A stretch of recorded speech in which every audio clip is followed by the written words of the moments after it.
Ako promoting the island again.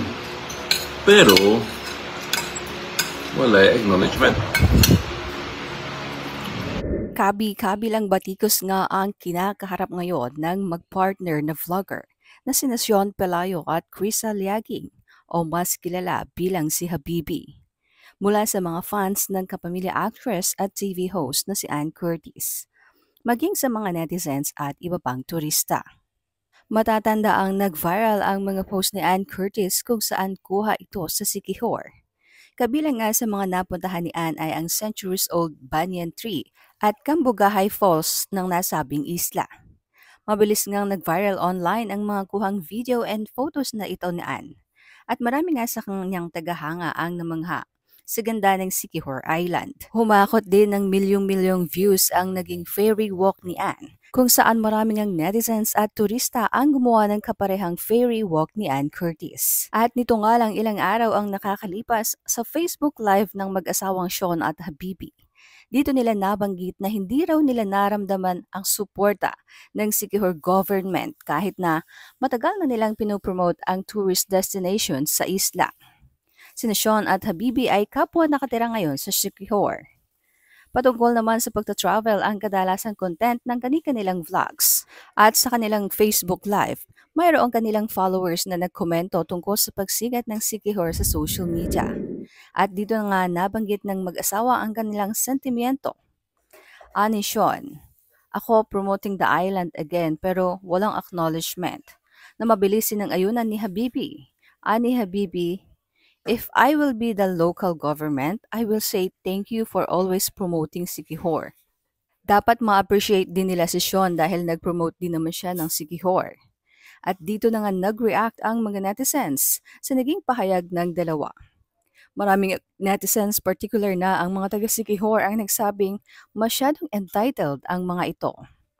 Ayon po sa kanila, hindi lang naman daw sina Sean at Habibi ang nagpasikat at nag-promote sa isla.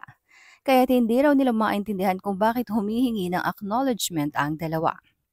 At kung acknowledgement lang naman daw kasi ang pag-uusapan, dapat ay humingi na si Ann dahil siya naman ang isa sa nagparami ng turista sa lugar nitong mga nagdaang araw, dala ng kanyang Siquijor trip.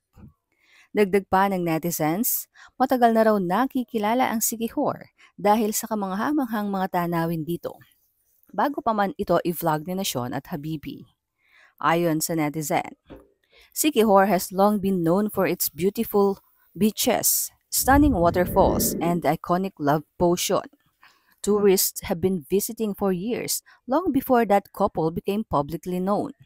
Dagdag pa ng isa, even if you don't promote Siquijor, it's already well known. Why are you asking for gratitude in return? Sino ba sila? I mean, Siquijor is known even before the ferry walk of Ann Curtis, or even them promoting the island. Ang pagpapromote ng kusa sa puso ay dapat walang hinihinging kapalit. Dapat hindi kayo nagde-demand cause in the first place, kilala naman na ang Siquijor kahit di nyo i-promote. Lastly, ginusto nyo yan. Mayroon namang mga netizens ang nagtanggol sa kanila. Anong isa? Let's be real, malaki naman talaga ang bag nila kasi they keep promoting the island of Siquijor.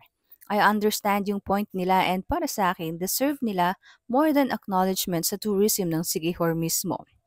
Dahan-dahan tayo sa bashing kasi di natin alam ang full story niyan, especially between Siquijor Island and Habibi and Sean. Maging masaya na lang tayo sa success ng dalawa and syempre, ang island, and let's continue promoting it. Not just the Siquijor but buong Pilipinas. Ayon pa sa isa, si Sean talaga is taga Siquijor kahit saan siya mag-model-model, dala-dala niya din ang bandera ng Siquijor na misinterpret lang sila. Yung mga basher lang talaga ang exaggerated